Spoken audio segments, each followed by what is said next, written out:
to die with rifles in real life, and today I'm going to bring to you my 2017 bass fishing rod and reel arsenal.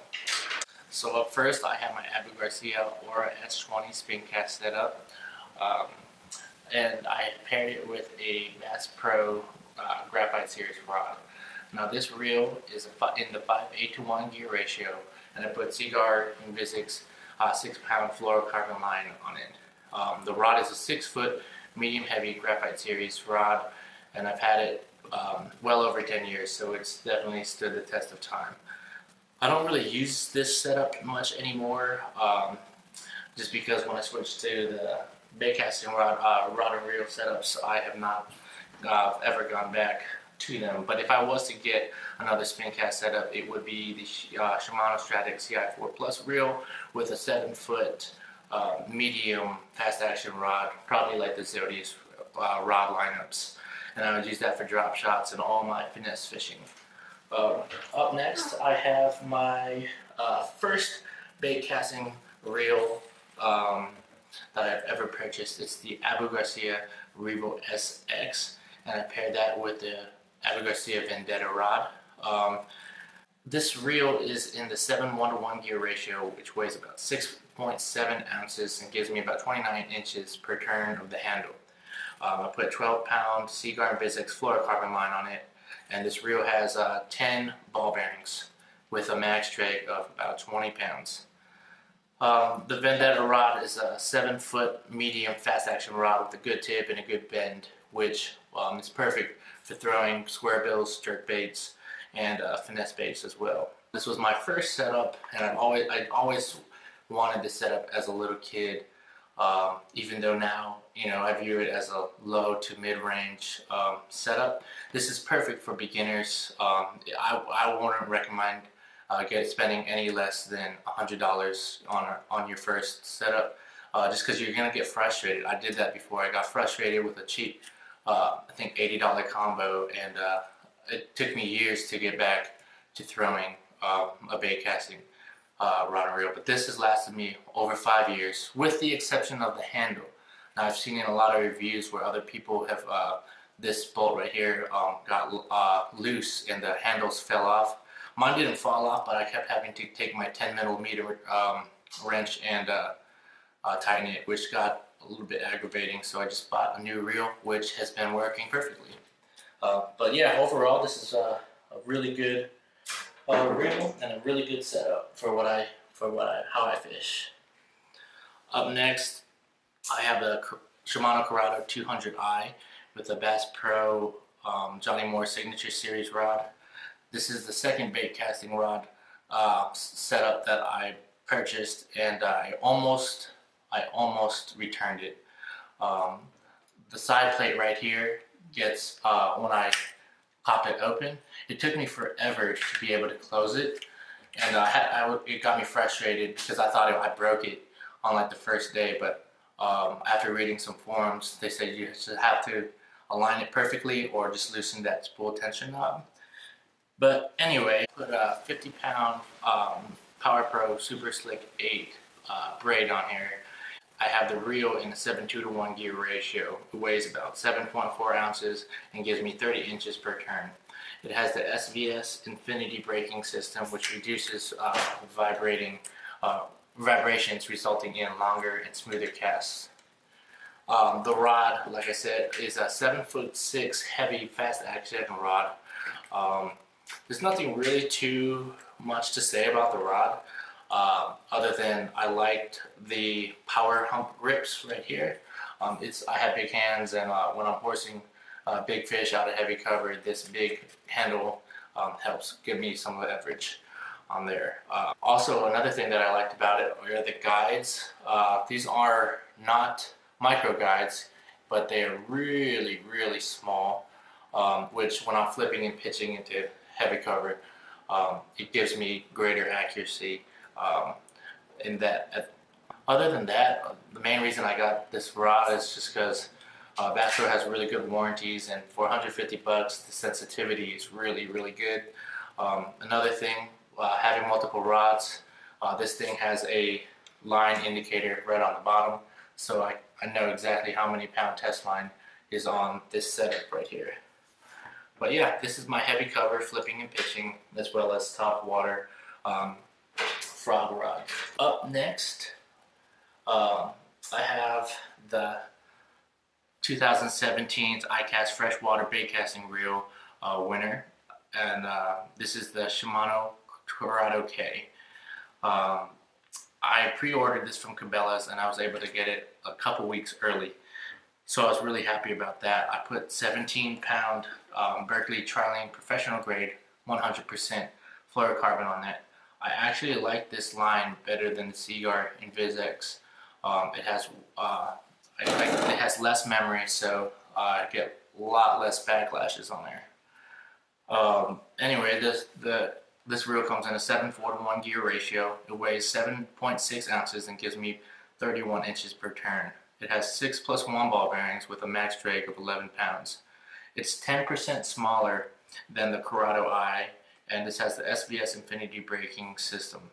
One more thing that they changed on this, besides just the color and stuff, is they turned the 84mm handle to a 90mm handle, which gives you also more leverage when reeling fish in.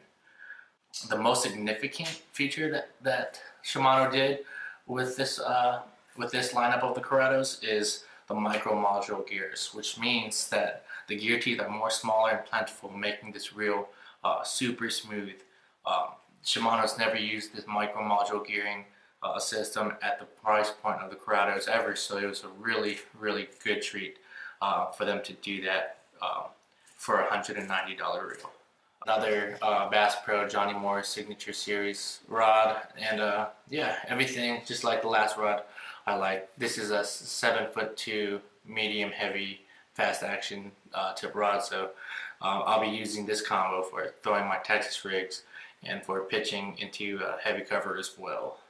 Overall, I really love this setup. I'll be throwing it a lot this year, and yeah, I was super excited when I saw the Curado K come out and everything that came with it.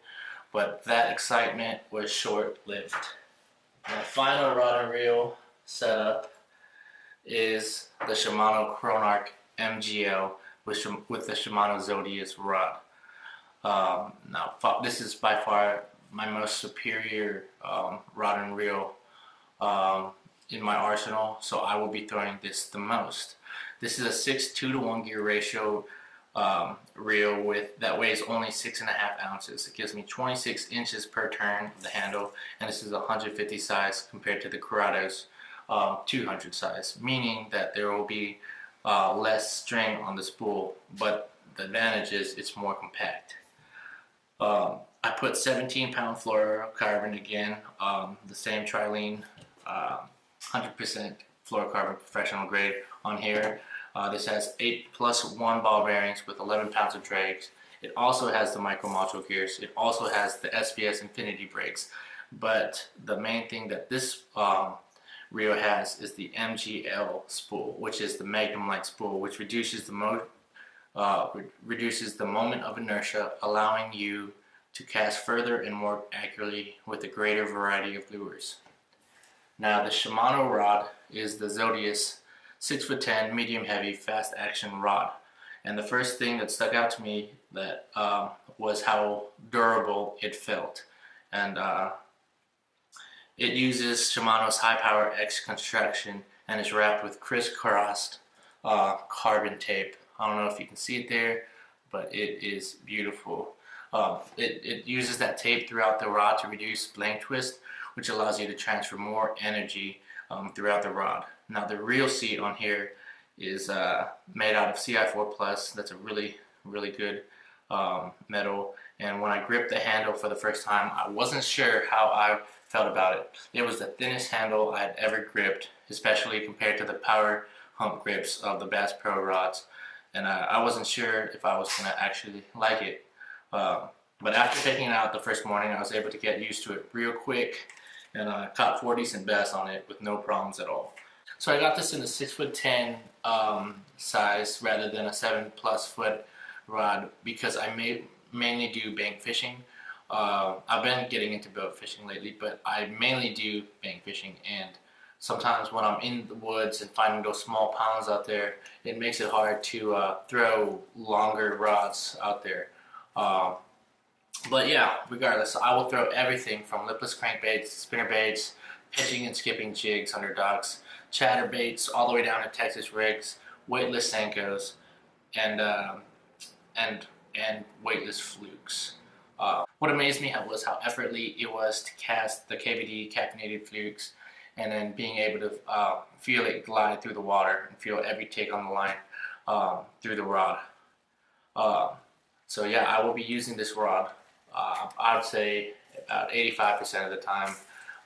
It's just a magnificent combo. I could honestly make a video on just a rod or just a reel, and I actually might do that. What also surprised me was how accurately I could cast. I was whipping this thing right onto the tree lines, and with such precision, it really shocked me. I thought I was a way better fisherman fishing it, and that might just be in my head, but it probably is actually. But yeah, it was just handled so well. The sensitivity, just the smoothness of it all, and just being able to cast any lure that's in my in my tackle box was just such a plus. It's beautiful. It just looks great. The handle is the ergonomics of it is good. I actually do like that smaller handle now. I thought I was gonna hate it. I was like, that's why in my head I always thought that's why you always test the rod and reel before buying it, but I couldn't find it at any store, so I had to buy it online. But but yeah, I am super happy with all these rods and reels, and I can't wait to see how the rest of 2017 goes. I also have my birthday in December, which is also around Christmas time, so maybe I could sneak one more rod and reel in before the end of the year. But yeah, thank you guys for watching, and if you like this video, please be sure to give me a thumbs up and subscribe. Catch you on the next one. Bye.